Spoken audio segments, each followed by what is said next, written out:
Big news, everyone. Putin's secret spy ship slipped into the UK waters. Lasers, pilots, and a chilling warning to the entire NATO. Hello and welcome to TimesXP. I am Dhruti, and tonight the UK is on the edge because a Russian spy ship, a ship that Britain has been quietly tracing back for years, has just crept into the British waters again.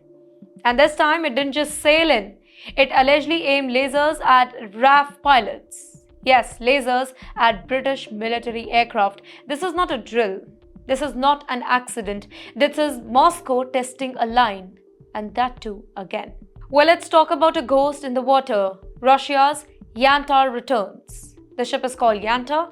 On paper, it's a research vessel.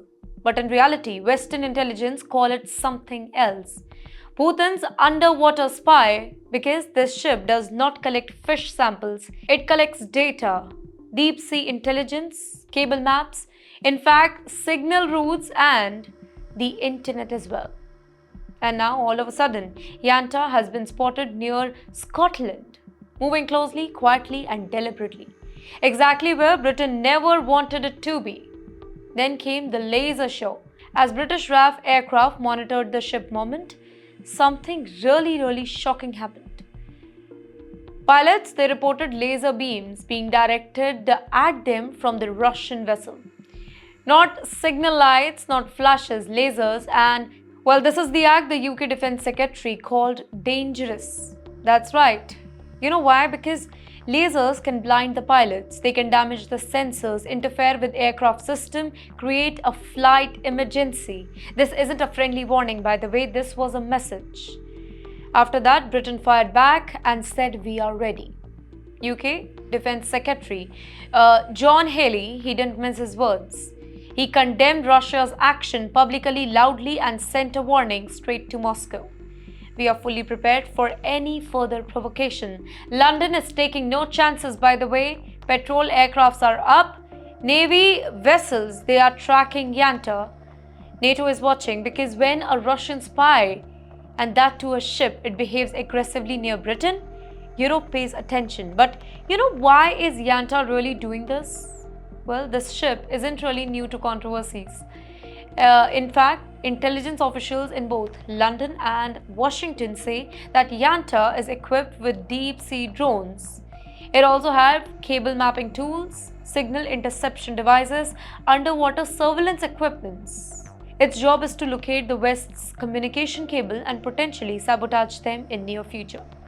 Can you think about that? If those cables go down, internet collapse, financial systems freezes, global market, it is going to panic, military communication gets disrupted, and this is why the UK sees Yantar not as a ship, but as a floating threat.